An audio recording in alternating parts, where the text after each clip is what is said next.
Do you think the Indian government will ever allow us to examine the tomb of Hazrat Isa to prove that he is really buried there? You see, this is a very difficult question.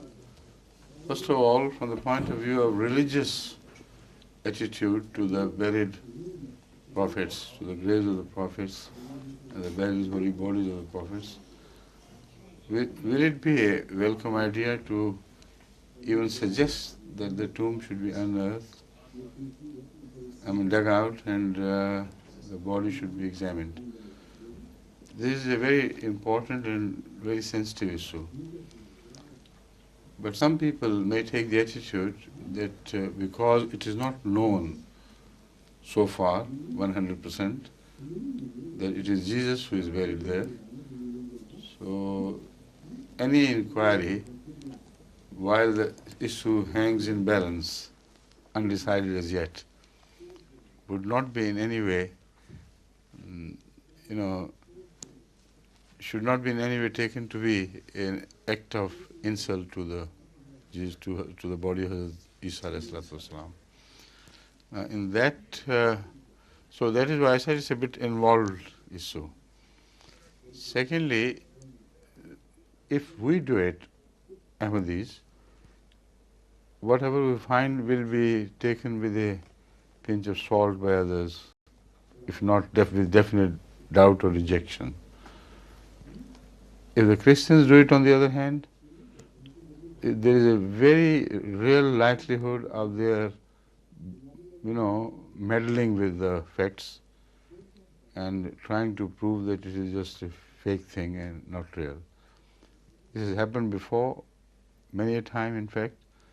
In case of Turin Shrine, what they did was, according to the Christian scholars themselves, who examined the report of NASA along with some representatives of the church, according to them it was just a fraudulent approach and a willful attempt to mislead the people of the world regarding the issue of the genuineness of Turin's shroud.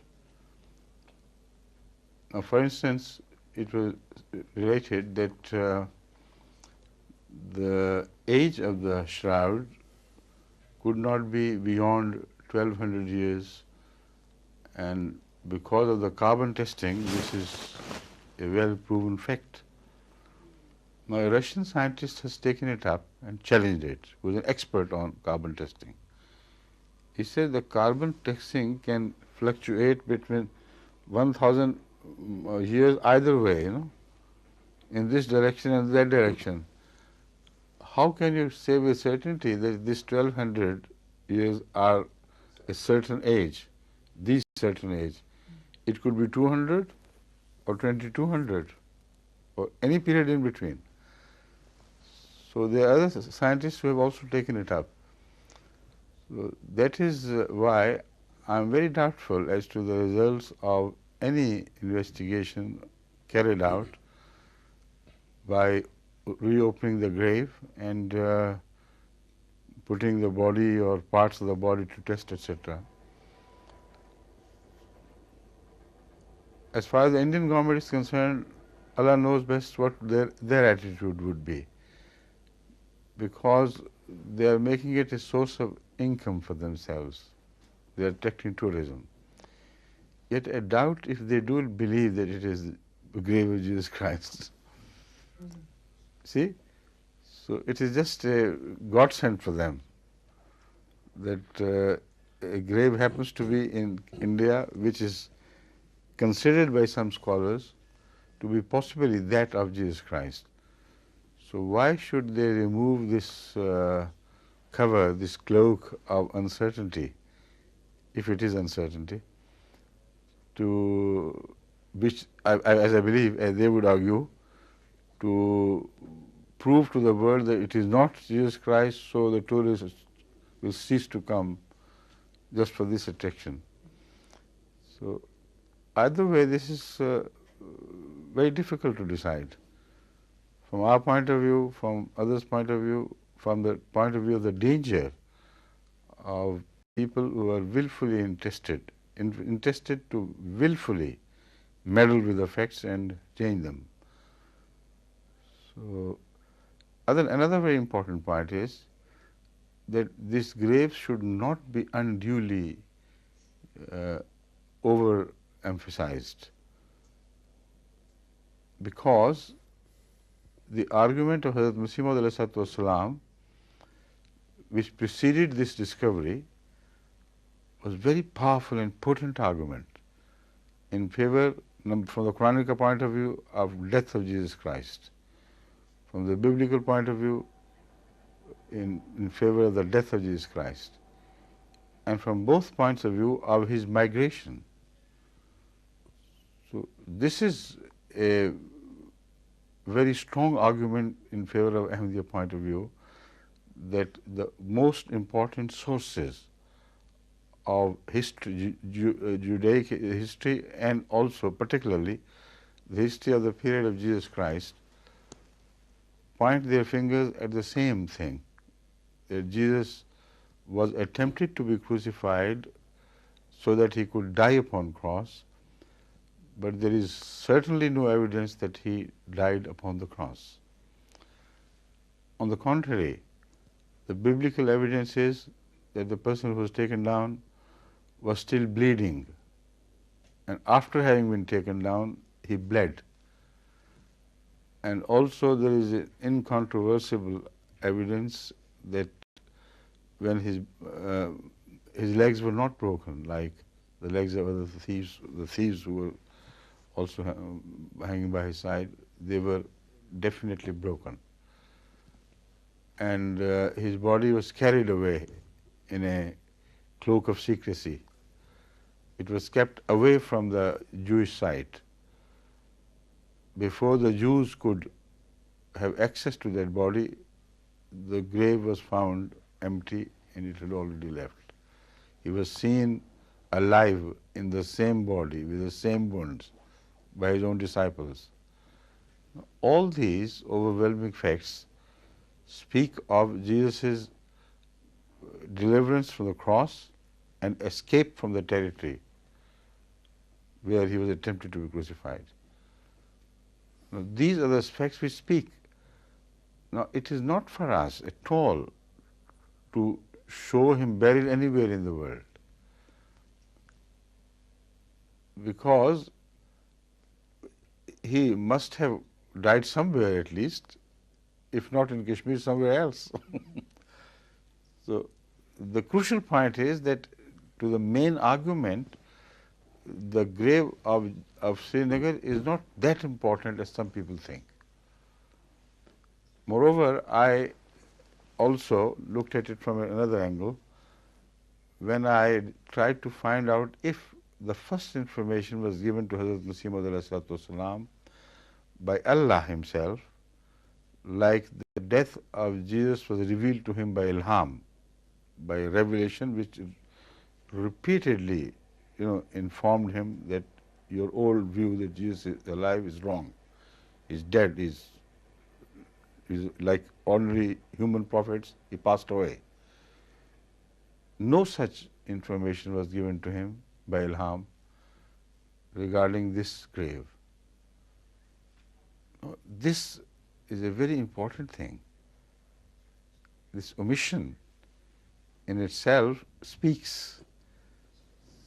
So it was discovered incidentally by one of his companions, Nuruddin, by the name of Nuruddin, who was also called Khalifa Nuruddin, but he is not the same Hazrat Khalifatul Masih Awwal. He is another Nuruddin. But a very holy man. He found it that in Mahalla Khanyar in Srinagar, there is a grave of an old prophet who is called Yusasaf.